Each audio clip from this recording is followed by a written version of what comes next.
Assalomu alaykum do'stlar. Musofirda aka bilan bugun Dorozamiz o'z joyiga olib kelib o'rnatib berdik. Bugungi manzilimiz Farg'ona viloyati Qo'qon shahriga olib kelib o'rnatdik. Bugun Dorozamiz high-tech fasolda, full variantda eng qalin materialga olib kelib o'rnatib berdik. Bu darvozamiz razmerlarini aytishdan bir dona like bosib qo'yasizlar, kanalimizga obuna bo'lib qo'yasizlar. Bu darvozamiz razmeri eniga 349 bo'ldi, bo'yiga 340 razmerga olib kelib o'rnatib berdik. Materiallarimiz stoykalarimiz 8x8 bo'ldi. Profillarimiz 6x4, listlarimiz 2 qavatli bo'lyapti. Merjivinklar ko'rishlaringiz juda chiroyli bo'lib chiqdi.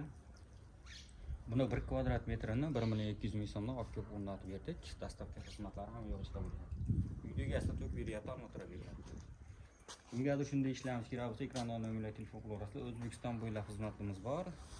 Olib o'rnatib berish dastavka ham yo'qda bor. Şimdi darvozalar yoki boshqa darvozalar kerak bo'lsa, ekrandan telefon qilaverasizlar. Doim xizmatdamiz.